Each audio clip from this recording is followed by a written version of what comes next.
Hello, YouTube world. My name is Nate, and I'm one of the sales consultants here at Sheridan Ford in Wilmington, Delaware. I'm coming to you today from inside one of our 2023 Ford Broncos, right on the lot, ready for sale. But that's not why we're here. Today, we're going to do a top 5 things that you can do at home to make sure you're ready to purchase your brand new car. Let's go check them out.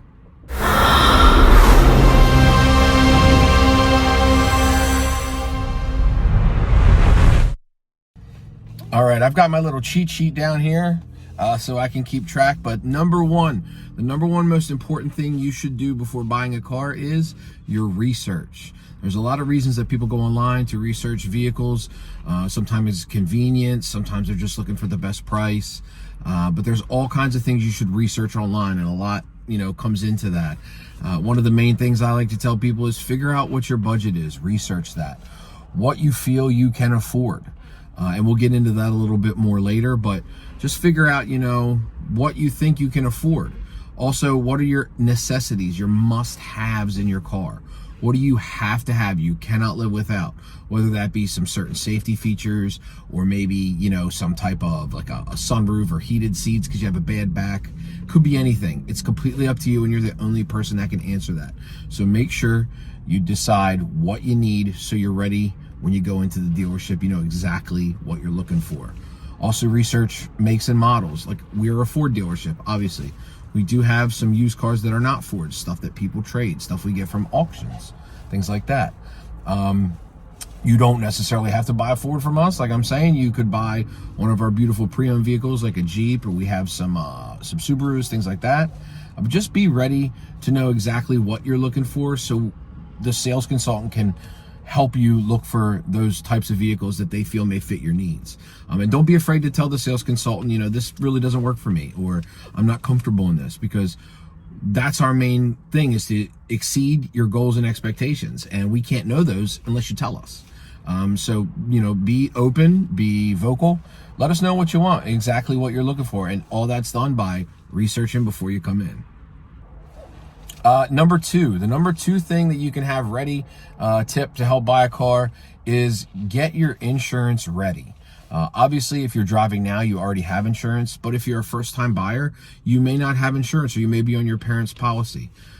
Just be aware that if you're a young driver, anything under the age of 25, a vehicle like a Mustang with a V8, it's going to be pretty high on insurance, and you don't want any surprises. Once you figure out your monthly payment while you're at the dealership, you don't want that extra payment to come in and shock you and really stop you from buying something. So make sure you call your insurance company beforehand and say, after you've done step 1, which is your research, you can say, hey guys, I'm looking for this type of vehicle, this make, this model.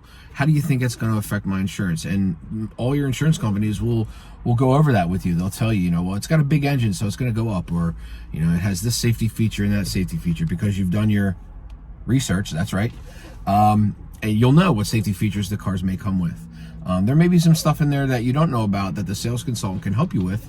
And we're very trained on these types of vehicles and the stuff inside them, and ways to help you save on your insurance. So make sure you guys pre-call your insurance and just get a rough estimate, so that way, once we're doing paperwork, you're not surprised when they tell you what your premium's going to be. Okay, number 3, one of the most important ones in my opinion, is the test drive.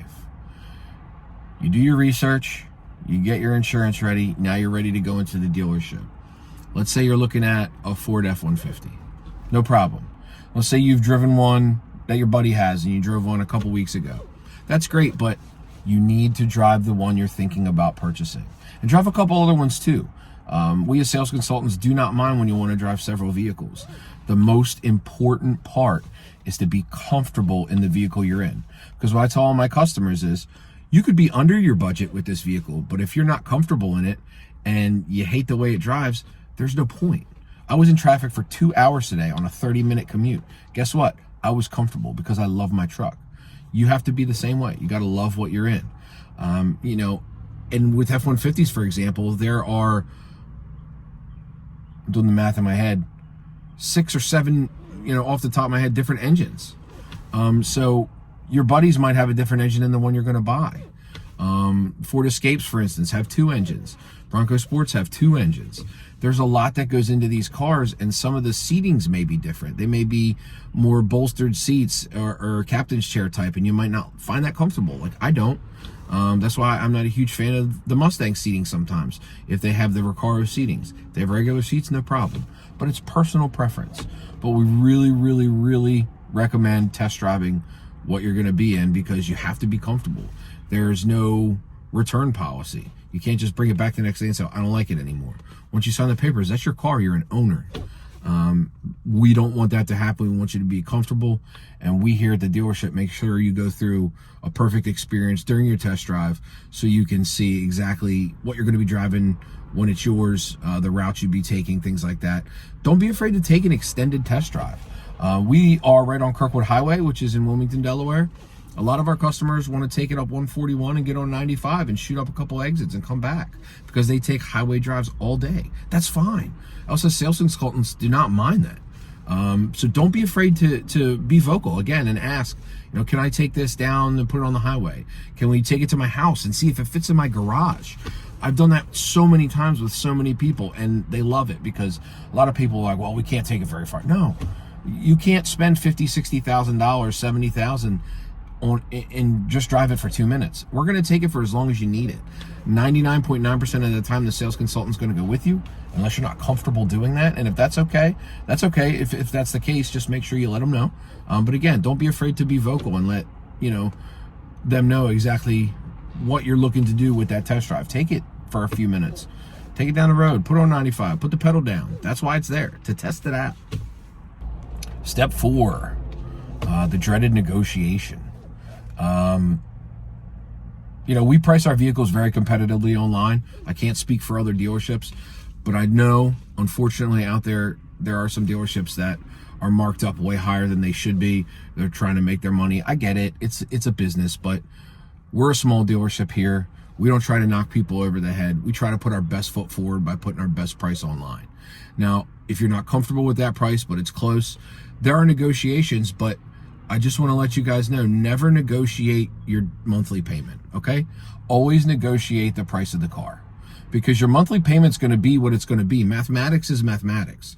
There's an interest rate. It's all dependent upon your credit. That's a whole nother thing, but you need to negotiate the price of the car, not the monthly payment. Negotiating the monthly payment is not really going to get you anywhere, because, like I said, the math is going to be the math at the end of the day. You've done your research, you've got your insurance, so you know what that's going to cost, you've done your test drive. You need to figure out where your budget is, period, and just negotiate off the sale price and not the monthly payment. That's a great tip. Keep that in your back pocket. Use it. 5th tip, and last but certainly not least, there's tons we could talk about, but I don't want to bore you guys, is the cost of ownership. You have to think about the cost of ownership. And listen, this is just the dad in me, I guess. I got 4 kids. But you need to understand cost of ownership. The vehicle is not just what you're paying for the vehicle. Take our daughter, for instance. She's 21 years old. Got a 2019 Ford Edge Titanium. Loaded car. She paid X amount of dollars for it. Absolutely loves it. Guess what? She had to replace a tire last week. $240. That's the cost of ownership. It's not just what you're paying for the vehicle and then you leave and you never have to pay anything again. You have to look at oil changes, tires, how much your tires. The bigger the tire, most likely the more they're going to cost. Things like regular maintenance, light bulbs for your headlights. Those can get expensive.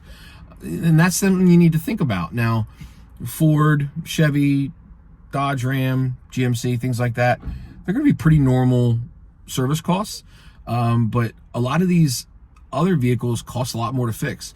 BMWs, Mercedes, Cadillac. Wow. All those are high-end vehicles. They're great cars, but you also have to understand that your cost of ownership for those vehicles are a lot higher.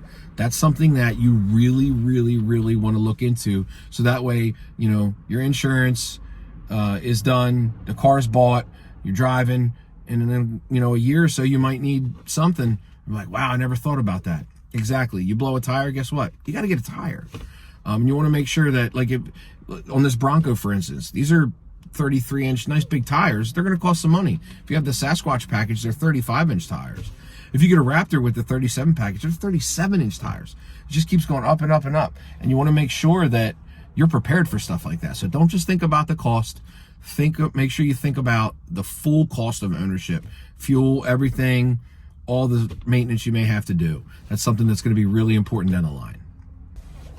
Those are my personal top 5 tips to purchasing a vehicle. If you guys have any questions, you can contact myself or any other sales consultant here at the dealership. The phone number here at Sheridan Ford is 302-999-0261.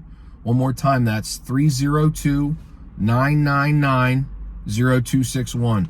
Or just stop in and sit down and have a conversation. Your first visit doesn't have to be to purchase. It could be a fact-finding mission. You can do your research in the dealership. Step 1, remember step 1, research. You can do that in the dealership. So give us a call, stop on by. We're here to help. We are very low pressure. Anything we can do to keep you part of our family or make us part of yours, we'll be willing to do. Again, my name is Nate. You can ask for me, again, or any other sales consultant here at Sheridan Ford. We're more than happy to help out. We'll see you on the lot.